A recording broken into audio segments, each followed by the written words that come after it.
It is finally Gojo over na. Hindi na magbabalik si Gojo Satoru dahil as of chapter 265, nakita nga natin na ifinilash ang mga pumanaw na karakter sa pamamagitan ng pag-explain ni Yuji ng value of life at kasama doon si Gojo Satoru. Meaning it is confirmed, patay na talaga ang Honored One. Pero even up to this point, iniisip pa rin ng ibang mga Gojo fans na pwedeng mabubuhay pa talaga si Gojo, especially dahil merong difference ang pagkaka-represent ng panel ni Gojo Satoru kumpara sa ibang mga pumanaw na karakter na na-feature din doon. Ang lahat ng mga dialogues sa mga namatay na karakter na yon ay nasa itaas nila, subalit pagdating kay Gojo ay nasa ibaba ang dialogue nito, which is giving the fans all the more hope para maniwala pa rin na pwedeng magbalik ang Honored One. Pero I think this is finally the time para itigil na natin ang copium. At kung matagal na din kayong nakasubaybay sa channel na ito, alam nyo din na napakadami na nating ginawa ng mga videos and theories and analysis na tumatalakay sa kung paano pa pwedeng bumalik si Gojo at kung anong mga hints and foreshadowing ang nagpapakita nun. But at this point, I think there is no longer any need para bumalik pa si Gojo Satoru dahil nakita naman natin ang growth and improvement ni Yuji Itadori. Hindi niya na kailangan ng kahit na sino at kahit na anong tulong para patayin si Sukuna. Hence the words, "I can kill you, Sukuna." And as for that controversial issue about sa placement ng dialogue para kay Gojo Satoru, I think inilagay lang ito sa baba dahil hindi maganda ang angle kung ilalagay ito sa itaas ng ulo ni Gojo. And makita din natin sa panel na ito na niredraw ni Gege Akutami ang panel na ito kumpara sa original na panel nang mangyari pa lamang ang laban sa gitna ng strongest sorcerer in history and strongest sorcerer of today. Kung papansinin din natin at i-analyze natin ang buong chapter na yon, in the very next panel ng panel na nag-feature kay Gojo, kay Choso at kay Nobara ay ang panel naman ni Sukuna at ni Mahito. At makita natin na ang panel na nagre-represent kay Sukuna ay nasa ibaba din ang dialogue. What might this mean? Pwede bang may talagang ifini-feature pang hint itong si Gege Akutami? I will let you guys think about that na. But for me, I think because ang dalawang ito are in a different league.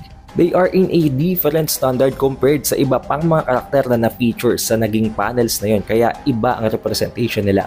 Kaya naman nasabi nga ng ilang mga Gojo fans na ang dahilan nito is that because no one is on top of the Honored One. But I really do guess na at this point, it is really time to stop coping na at i-accept na lang natin na patay na si Gojo Satoru dahil habang tumatagal at habang nauubos ang chapters ay ipinapamukha lang lalo sa atin ni Gege Akutami na hindi na talaga siya babalik.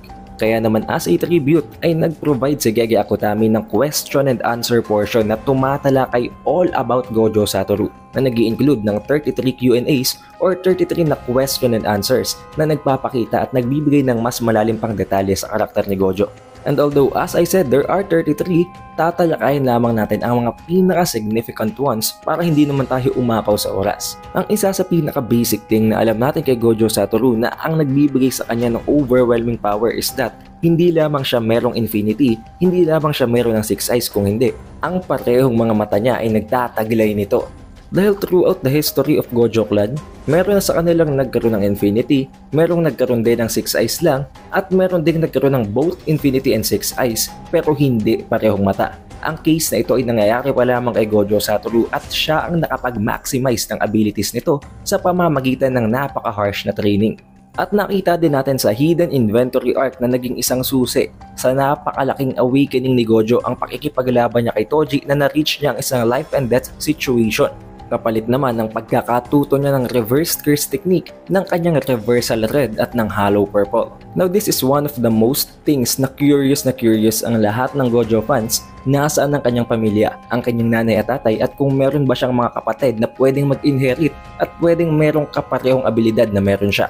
Kinonfirm ni Gege Akutami na buhay at humihinga pa ang kanyang buong pamilya at nagkaroon nito ng higher status sa Gojo Clan ng dahil lamang sa pagbibigay buhay at panganganak sa kanya. Subalit at an early stage in life ay naseparate agad siya mula sa kanyang family nang dahil lang nga sa pinagdadaanan niyang training as a special being sa loob ng Gojo Clan. And for the very basic reason na hindi sila pwedeng ma-involve sa education ni Gojo Satoru as a Jujutsu sorcerer. Na nangangahulugan lang na walang talent pagdating sa Jujutsu ang lahat ng mga members ng kanyang family. Kung meron bang mga kapatid si Gojo Satoru, na-confirm din ni Gege Akutami na si Gojo is an only child.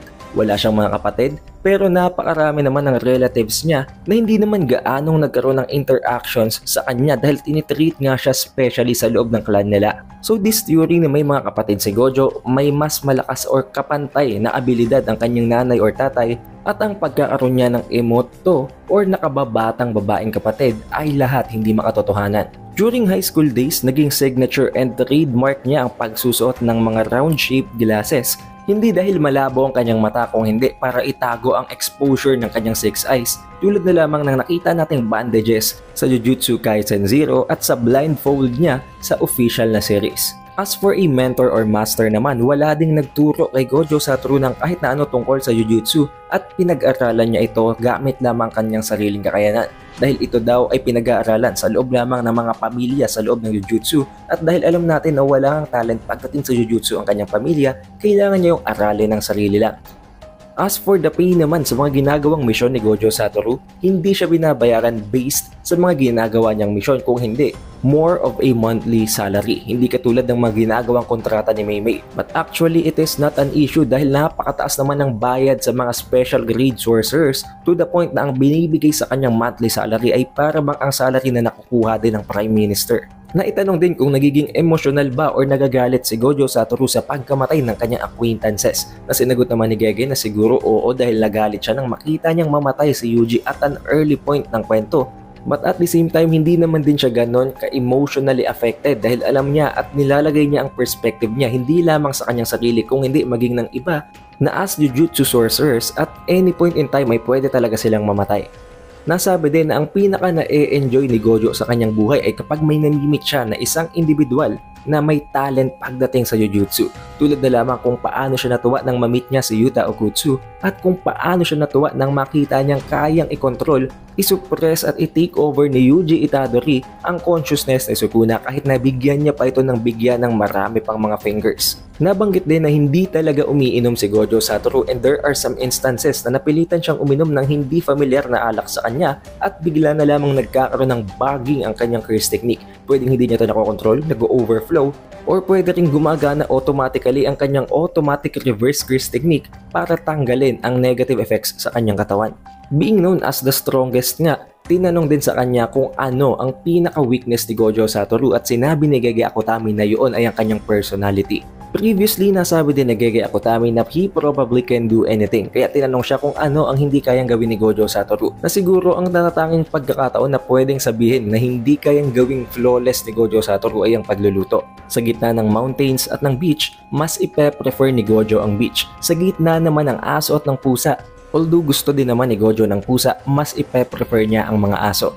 And last but not the least, ano ang naging changes kay Gojo Satoru matapos ng insidenteng nangyari kay Geto Suguru?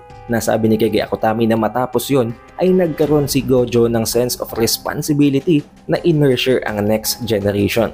Na dahilan kung bakit alagang-alaga niya ang mga current students ng Jujutsu Tech dahil ayaw niyang mangyayari sa kanila ang nangyari sa kanya at kay Geto. Na dahilan nga kung bakit pinili niya pang patayin at i-annihilate ang buong head ng Jujutsu Tech para lamang alisin ang factor ng pagkakaroon ng risk kay Yuji Itadori at sa buong mundo sa pamamagitan ng mismanagement. And I guess that is all para sa mga significant na part ng interview kay Gege Akutami. Now again, for me, I think it is already Gojover, pero I will let you guys think about that as well. If you reach this point, surely you had a great time, kaya mag-iwan ka na ng like, subscribe and ring the bell button. Also, let me introduce to you guys our secondary channel na tumatalakay sa mga One Piece chapters, analysis, and predictions.